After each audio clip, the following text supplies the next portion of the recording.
Hi, second graders. So we have completed now this piggy side of the Venn diagram and elephant side of the Venn diagram with all of the character traits that they have that are different. Okay, today we are going to be looking at how piggy and elephant are similar.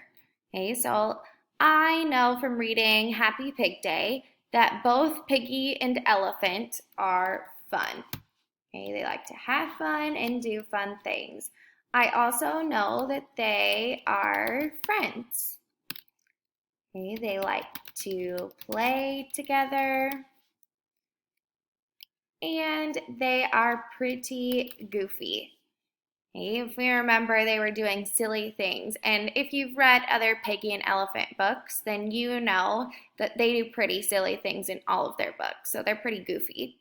Okay, so now if you look at our Venn diagram, we have how piggy and elephant are both different. And then in the middle, we have how they are the same.